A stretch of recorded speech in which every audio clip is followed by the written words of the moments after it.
right, good morning, good afternoon. Wrapping up practice number 4, where we're in pads, right? But it's shells. You can't use the bottoms. Those are the rules. Emphasis on block destruction. Emphasis on red zone, both high red zone, low red zone. Some mixed down work as well. Some live. When I say live, call it play. So just calling the game and playing it like it goes. Some man coverage, beating it and playing it at the same time. Some half line work as well. In the passing game, it's some 7-on-7, like pure run. All right, eliminating safeties, making sure that we're just working the basic techniques and fundamentals of block destruction and run the football. But good practice, physical, really physical. Guys are doing a good job sustaining and upholding the standards by which we practice, and we got to push them. A lot more challenges are coming for them, and we're going to make sure they get them in camp. So questions, please. How is, you have a lot of young guys and obviously some super seniors. How are they handling kind of the outside expectations? I think you're number 12 in the USA Today poll that came out today. Just we don't have a single meeting, a single piece of paper. We don't hand out a single thing that shows any type of ranking. We just don't. And then we practice a certain way, and it requires every ounce of what you have. We're up early in the morning. We meet early. We go right to practice. We lift. We bring them back. We do all that stuff. So their day is gobbled up with what we do, and the entire focus is on our process. And that 1-0 mentality is that next thing that you're doing. So it's that meeting. It's that next walkthrough. It's that next rep. And over here, we stack the reps more than we stack the days. The reps will take care and become days, and that will keep on becoming weeks and whatnot. So all in all, I think that's the way we handle it. If something ever comes up, we would address it. We just have our foot on the gas and just thinking everything right in front of us. No focus on anything else up the Oregon Ducks. Now that you're in shells and you got full contact coming up here this week and next week, how do you evaluate and try to look for separation in that running back room from the 3 young guys? Well, they got to be able to do 3 things. They got to be able to run the ball, they got to be able to catch the ball, and they got to be able to protect. They're all going to get opportunities. Those older guys have played a lot of ball, and they're probably, they're definitely in the best physical condition they've ever been. They're bigger than they've ever been. They're stronger. They look more explosive, and we're putting a heavy load on them. They're both healthy going into camp. In previous years, we've had issues. They've been nicked up here and there, but not this year. They're full throttle. We are going 1s, 2s, 3s, and 4s. So everybody's getting the same amount of reps, and we are throwing in those young guys in some big moments. They have performed extremely well. Today, they both made real big plays.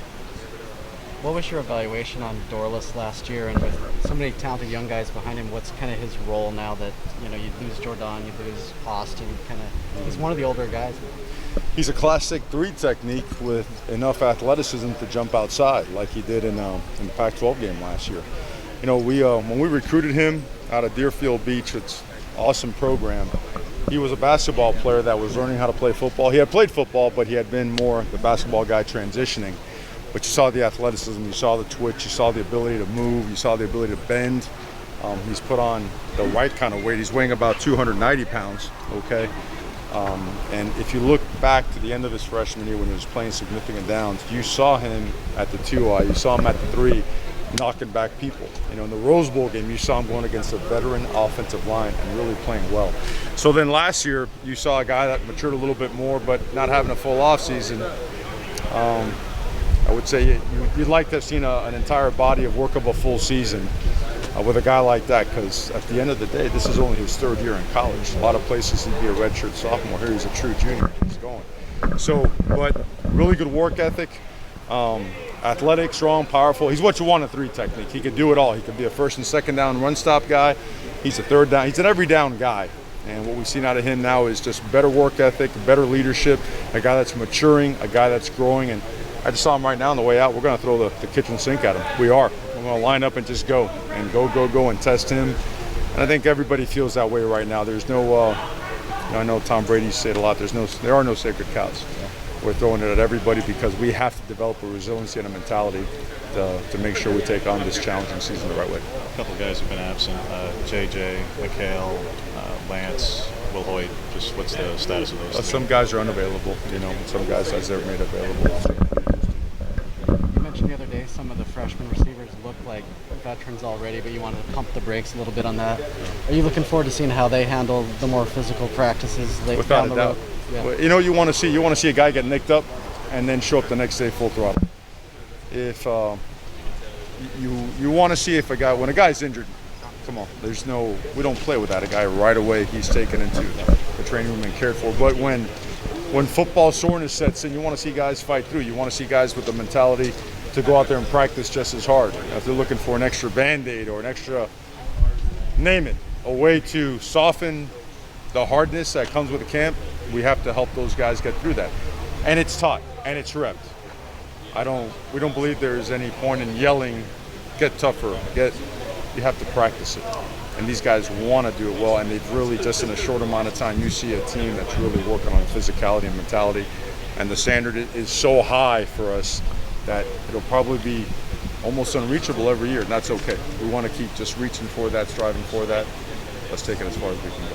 When you guys brought Tim on the staff, there was this discussion of how well he does at developing linebackers. Have you started to maybe see, I know it's really early, but have you started to maybe see some different things out of this linebacker group that shows there might be an additional gear for them to reach this year? I think his system in general does. His system just ties the back end of the front seven very well, which is something that we really, really needed. His linebackers have been very productive.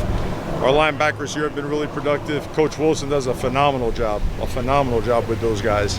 But the combination of those guys, Coach Salavea working, we have some additional hires as well that bring a lot of knowledge to the table for off-season and in-season regimentation, technique and fundamental work, that we feel we have just a very powerful, a very dynamic staff that can develop guys. And they're getting every bit of what we have. But Tim has done a great job. I know Justin Flo's talked a lot about just how ready he is for this year after having to miss out on most of last season. Are you kind of seeing a bit of the motor here early out of him? Oh, he's always had a motor, and again today he made two really big explosive plays, game-changing tackles for losses. And the best thing that we can do for Justin is to bring our very best right at him every single day, because it's been a little while since he's played football. He's doing a really good job learning everything and learning it fast. Tremendous attitude, great effort. We feel that our linebacker room is just getting better and better and better, and he's a big reason why as well. Is there anything you've seen out of Bridges making that jump to corner that you think he's done particularly well? Yeah, he does. He's just changed his body, number one, his ability to redirect and move. I think when he first came in, we thought he was more of a safety type. And then one day we put him up at the line of scrimmage to press some guys, and he could press, flip his hips, and run. And all of a sudden he's running almost 22 miles per hour in the offseason, and his short area quickness, his balance and body control has just been getting better and better. Transitions really well. He's constantly just improving himself. He is a football junkie. He's a film junkie. He's addicted to improvement. A tremendous human being, well liked by his teammates, and he's a really hard worker. It's a good combination when you're 6'3" and 195 pounds. So all those things combined have really led to great spring, a great camp so far the first 4 days.